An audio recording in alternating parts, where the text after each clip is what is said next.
मित्रांनो रामकृष्ण हरी, नमस्कार, राम राम. काल एक न्यूज काय फ्लॅश होते आणि लिब्रांडूंच्या बुडाला असं चांगलं थंड लागतं आणि ते एवढं खुसखुसून आणि हसतात. अरे बाप रे बाप, काय खुशी, काय तो आनंद, काय तो जल्लोष.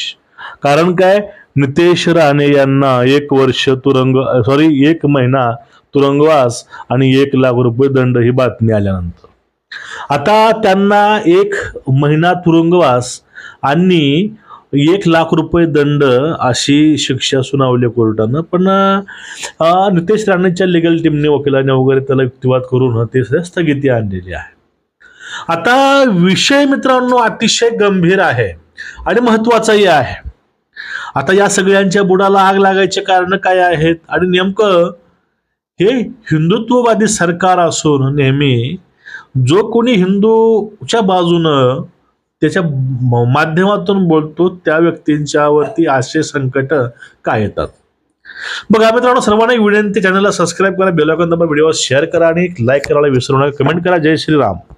बघा, ही घटना 2019 मधले कणकवली या ठिकाणी, म्हणजे राणेंचा मतदारसंघ, त्या ठिकाणी रस्त्याची अवस्था, जे बायपासची अवस्था, सगळ्या गोष्टी पाहून त्यानंतर तिथं जे गटारं होते, रस्त्याचे गटारं बनलेले, त्यावरती तिथे इंजिनियर आहे, त्यांना त्या ठिकाणी राणेंनी जाब विचारला, त्यांना फिरवलं गेलं त्या खडूळ पाण्यातनं. कारण बरोबर आहे, त्या पाण्यामधून, त्या गटारीतून, त्या रस्त्यामधून सामान्य जनता ही त्रस्त होऊन जाते.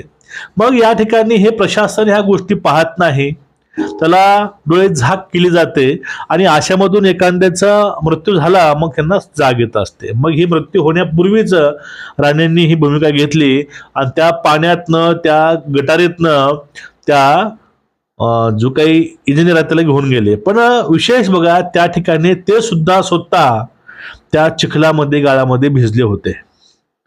तुम्हाला तो मी व्हिडिओ दाखवणार नाही परत त्याच गोष्टी. पण या ठिकाणी त्यांच्यावरती त्यावेळेस गुन्हा दाखल झाला 19 मध्ये. त्यावेळेस सरकार कोणाचं होतं, काय होतं ते तुम्ही बघून घ्या. आणि त्यावरचं बाकी सगळे कलम काढले गेले आणि एक कलम 504 ठेवून सामाजिक शांतता भंग केल्याच्या आरोपाखाली त्यांना 1 महिना तुरुंगवास आणि 1 लाखांची जी काही आहे ती दंड शिक्षा झालेली आहे. आता राणेचं नाव घेतलं, कारावास म्हटलं तर हे जे काही लिबरल असोसिएशन आहे, चाटुकार आहेत, यांची सुगी झाली. मग हे आता जाम खुश आहेत. पण ज्या लोकांसाठी ही केलं गेलं होतं ते लोक मात्र आपला आशीर्वाद राणेंना देऊन 2024ला मोकळे झाले. आता ज्यावेळेस शांतता भंग हा शब्द ऐकला त्यावेळेस या मनाला अनेक असे असंख्य प्रश्न पडले.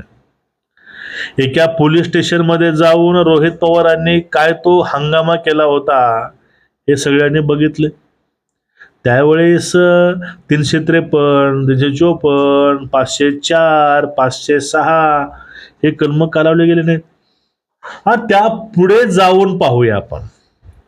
ओपनली उदगीरच्या आजूबाजूच्या परिसरामध्ये असोद्दीन अवशीच्या भाऊ अकबरुद्दीन अवशी ह्या माकडानं त्या ठिकाणी येऊन, माकड नाही, बोकडानं त्या ठिकाणी येऊन फक्त 10 मिनिट का 15 मिनिट फक्त पोलीस काढा, आम्ही काय काय करतो, हे जे ओपनली बोलून दाखवलं होतं. त्यावेळेस शांतता भंग झाली नव्हती का?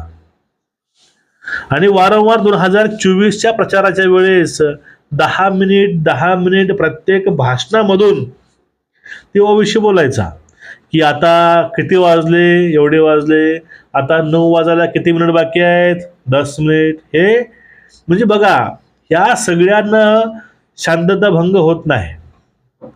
आमच्या देवीचा, देवतांचा अपमान करून सामाजिक तेढ निर्माण करायचा प्रयत्न केला त्यावेळेस शांतता भंग होत नाही. मराठा आरक्षणाच्या नावाखाली हिंदूंना लढवलं गेलं, त्यामध्ये सामाजिक तेढ निर्माण होत नाही. असे अनेक असंख्य प्रश्न आहेत. या प्रश्नाकडे जाणीवपूर्वक दुर्लक्ष कोण केलंय? आता हे जे लिबरल असोसिएशन म्हणते की न्यायपालिका ही बायस्ड आहे, हे आहे, ते आहे, आता तीच न्यायव्यवस्था आहे, त्याच न्यायव्यवस्थेनं हा निर्णय दिलाय. मग अशा वेळेस त्या न्यायव्यवस्थेवर काय बोलणार नाहीत. आज ज्या वेळेस एखादी घटना कुठली असू द्या, महाराष्ट्रामधली किंवा महाराष्ट्र बाहेरील, एखादा हिंदूसाठी, भारतासाठी एखादं वक्तव्य करेल, त्याचा परिहास या ठिकाणी लोक करतात. पण राहुल गांधी ओपनली देशाविरोधामध्ये बोलतो, त्यावरती कुठली असला दावा लागत नाही.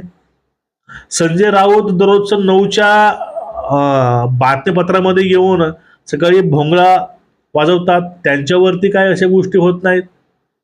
त्यांना शांतता भंग होत नाही का? आता महाराष्ट्र जर शांतही असला तर हे लोक हे सगळे करायचा प्रयत्न करतात, त्यावेळेस शांतता भंग होत नाही का? असे अनेक असंख्य प्रश्न कालच्या निर्णयावरून मित्रांनो हे समोर आले. हा लोकसेवक, आता शासकीय नोकरदार कोण असतो? शासकीय नोकरदार हा एक लोकसेवक आहे. लोकांच्या करातून त्यांचा पगार निघतो. म्हणजे हे सगळे नोकर हे लोकांसाठी आहेत. राजकारणी असो किंवा हे नोकर असो.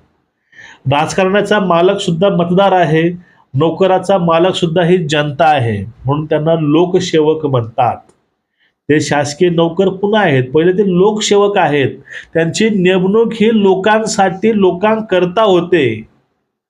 त्यांच्याकडनं काम करून घेणं ही एक प्रतिनिधी म्हणून त्या ठिकाणी राणेंनी केलं. कारण राणेंना त्या मतदारसंघातील त्या लोकांनी निवडून दिलंय, त्या लोकांनी कर भरून त्या ठिकाणी त्या अधिकाऱ्याला बसवलंय. मग या ठिकाणी नियमानं त्या अधिकाऱ्यावरती गुन्हा दाखल व्हायला पाहिजे.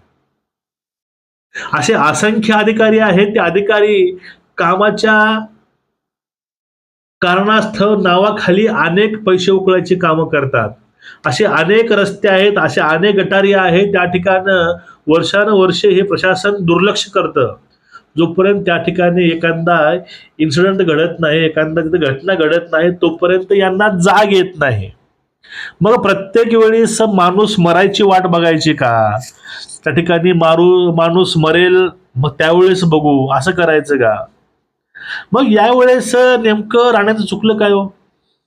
हा, त्यांची भूमिका ही काय लोकांना पटत नसेल, हा भाग वेगळा आहे.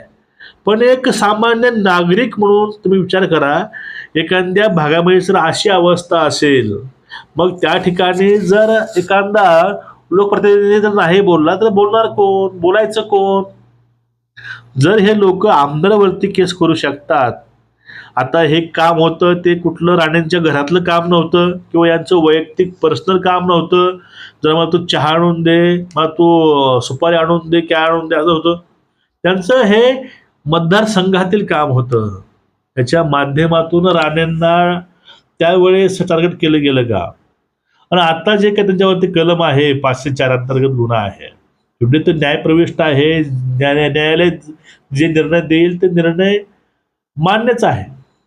कारण न्यायालयांचा आदर फक्त भारतीय जनता पक्ष आणि युती करते, बाकीचे कोणीही करत नाहीत. बाकीचे फक्त कांगावा करतात. पण राणेने खरंच शांतता भंग केली का हो लोकांमधील? मग हे काय ओवैसी, हे काँग्रेस, हे संजय राऊत करतात, ते काय देशप्रेम करतात का? ते महाराष्ट्र प्रेम करतात? तुम्हाला एकूणच या सगळ्या विषयावरती काय वाटते खाली कमेंट करून नक्की सांगा. आणि तुमचं मत याविषयी पण सांगा. जर अशा माध्यमातून जर आमदारावरती अशा प्रकरणामध्ये गुन्हे दाखल होत असतील तर नेमकं आमदारांनी काम करायचं की नाही, हा एक इथं मोठा प्रश्न तयार होतो. तुमचं मत खाली व्यक्त करा. नमस्कार. रामकृष्ण हरी.